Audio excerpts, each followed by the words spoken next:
Quitting the piano was not on my bingo card when I woke up this morning, but then I saw this, and I give up.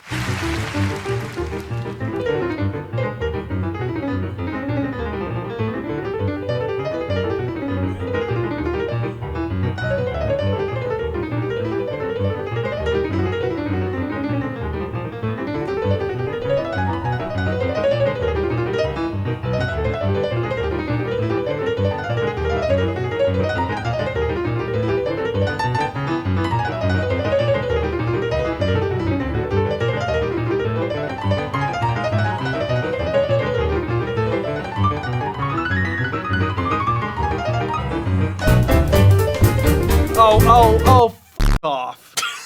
All right, look, here's the thing. So this is the insane great pianist, Michel Camilo. And he's playing giant steps, which this would be insane, even if it was just some regular tune. But it's not some regular tune. This is giant steps.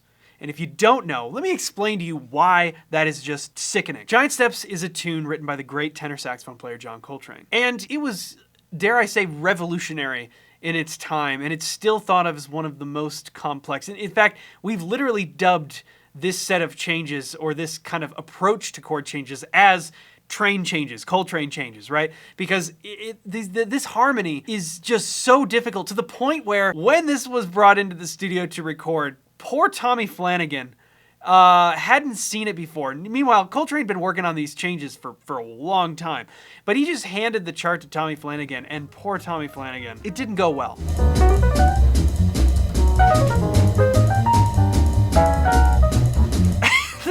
And Tommy Flanagan is one of the greats. So this solo has kind of been a funny point in history when John Coltrane did Tommy Flanagan dirty on this one. But let me explain to you why it is absolutely not Tommy Flanagan's fault, and why Michel Camilo here is, well, completely on a different planet. Giant Steps sounds like this.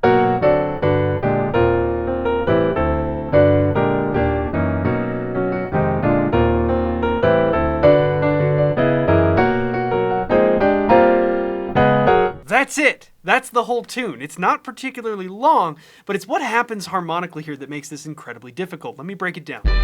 Look, you may not have an interest in learning to do this on the piano, but you might be interested in learning to play it at all, and that is kind of the whole idea of this channel. That's why I make these videos, to help you get interested in music and believe that you can tackle this. Not this. I mean, you can do this. It just might take you 20 years of practice, but you can do it. I believe in you. But if you want to just get started, we are currently running our massive holiday sale. We're extending the Black Friday pricing through the end of the year. I've never done this before, but I just, we got to what was supposed to be the end of the Black Friday sale, and I thought, why does the price need to go up? I don't know. I don't care. Like, if keeping it at the price point of Black Friday helps absolutely anybody decide to get into music, then that'll be totally worth it for me. So it's 99 bucks, and you can get 8 of my entire full courses. It's over a $700 value when we sell them individually. It's got everything you need to get started playing the piano, and it'll help you get from having never touched it before to having a toolkit that you can use for the rest of your life to learn how to play all of your favorite songs. Plus, this year is absolutely huge because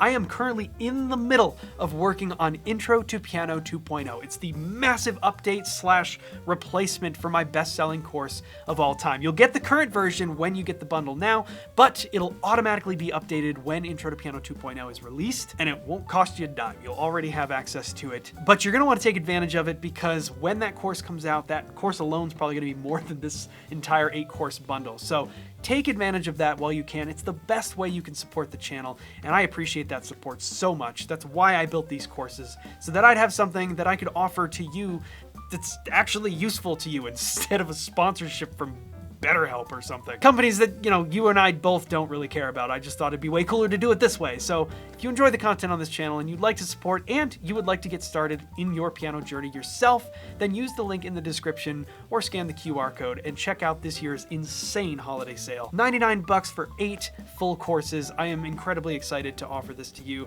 and I hope it helps you get started on your journey in music. And it means the world to me, so thank you so much for your support. I really appreciate it. The tune starts on B major 7. Okay, now you might be tempted to say, oh, well, that's the first chord of the tune, that's the root, and this tune must be in the key of B major. It is far from that simple. The very first thing we do is we use a 5-1 setup to a new key. That's like, and by the way, this whole thing goes by pretty quickly. Those chords that I was just playing, each one of them is 2 beats. So the tempo here is 1, 2, 3, 4, 1, 2, 3, 4, 1, 2, 3, 4, 1, 2, 3, 4, right? And it depends on how fast you're playing it. Michel Camilo is playing it much faster. Coltrane, if I remember correctly, on the actual album, might have played it a little slower.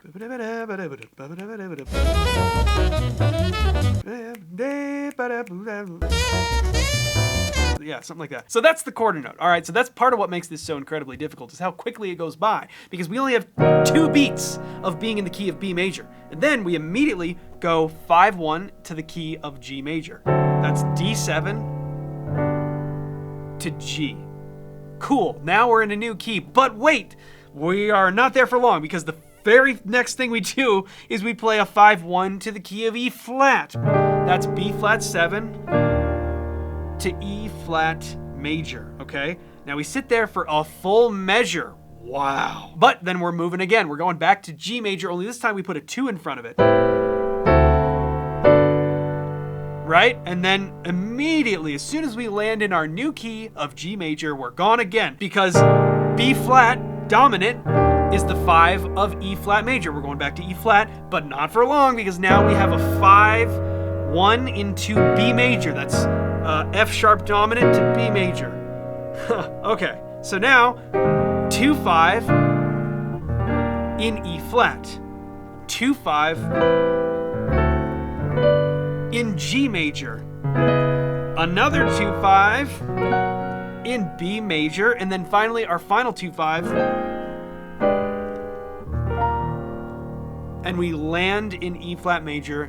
Not before, though, we set up as the final thing in the form a 2-5 to start our next top of the form again on B major. Okay, if you're confused, well, you're not alone. Are you starting to see why this is so incredibly difficult? I could sit here all day long and show you how to play lines in one key. There's E flat, G major, B major, right? We can play in all these different keys, but connecting them is another story. And connecting them when you have no time to sit in any one of them for more than a few beats. It's hard! But hidden in this mess of chord changes is the brilliance of what John Coltrane was trying to do. Well, what he did with great success. Great success. We play in one key, in this case B major, and then we set up a key that is a major third below.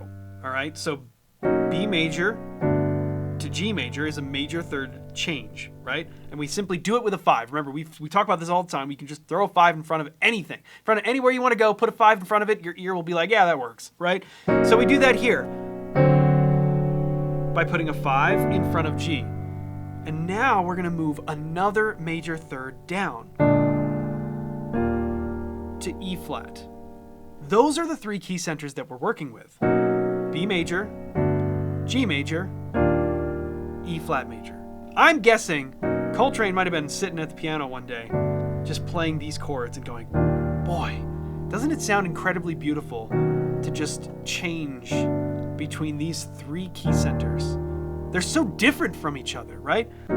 B with its 5 sharps, G with its 1 sharp, E flat with its 3 flats, right? These key centers are so different from each other. That's why they sound so beautiful to kind of go in between. They're unrelated to each other. So each one is like a new experience for your ear. It's like, wow, what is that? Wow, what is that? And so what Coltrane did is he kind of just messed around with like getting between them.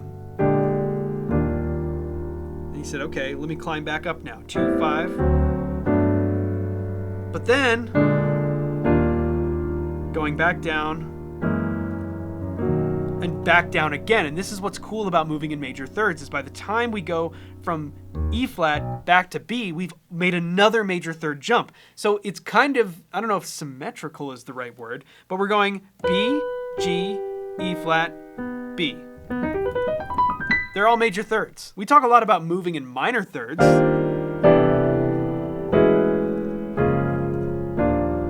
also very beautiful for similar reasons. The keys are very unrelated to one another, but major thirds just has a little bit of a different sound. It's such a crazy form, and it's incredibly difficult to play over, which is why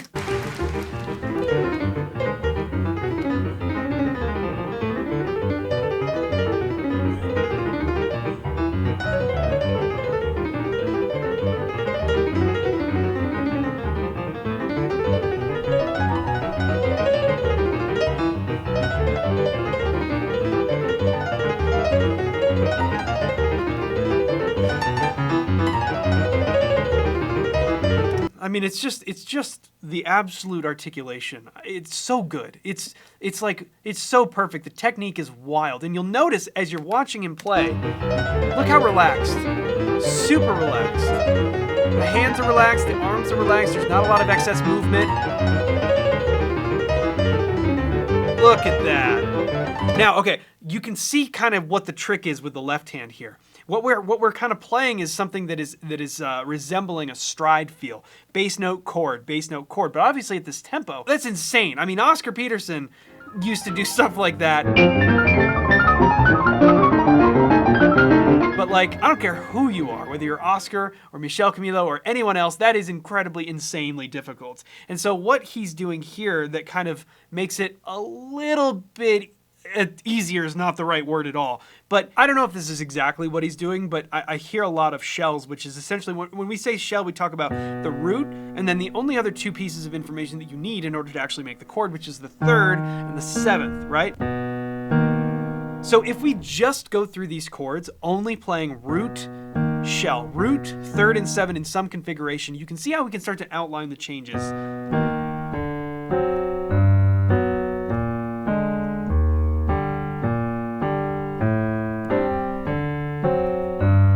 Nothing easy about it, but doable.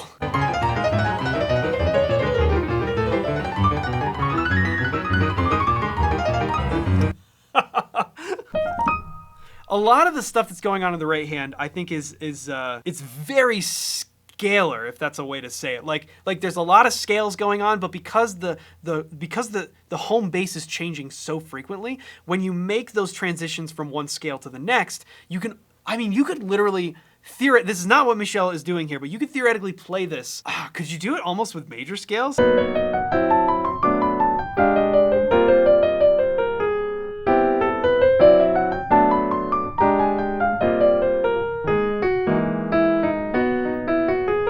Yeah, you could almost do it just with major scales, right? So there are a lot of things that you can work out that are, well, theoretically not that difficult. The trick is getting them to flow in between the keys fluidly and then get them up to this insane tempo. And after this whole thing has just been shoved in your face, I mean, we're not even a minute into this, and I've already quit the piano 8 times. And then we get into this. The line is still going in the right hand, but we're going 2, 3, 4, I feel how it's going. I don't know how to describe it. I'd have to look at it on paper and actually break down what the actual thing is. Some insane rhythm that is being played with the chords while the right hand continues to play that all these crazy lines up in here. This is just wild.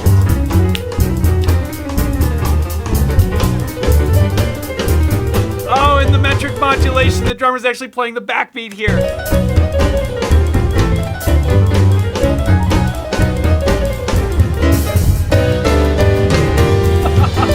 Wow.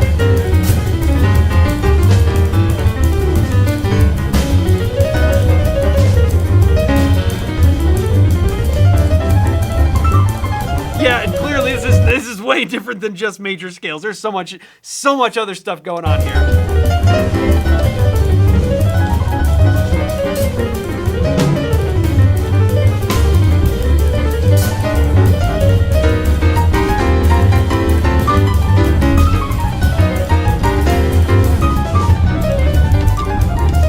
Impresses me the most. I mean, the notes are incredible, the chords are incredible, the ability to play this at this tempo is incredible, the stamina.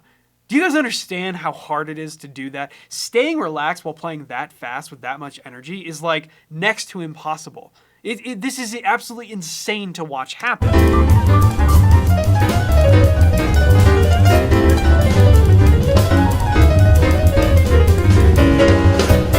There we go again with the metric modulation. Try to keep the original tempo in your head.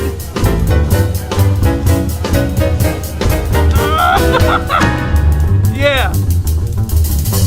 And props to this trio, because this is utterly insane. I could gawk over this literally all day, but I need to go convince myself to not actually quit the piano and get back to practicing. Maybe I'll do a transcription of this. That would be insane, wouldn't it?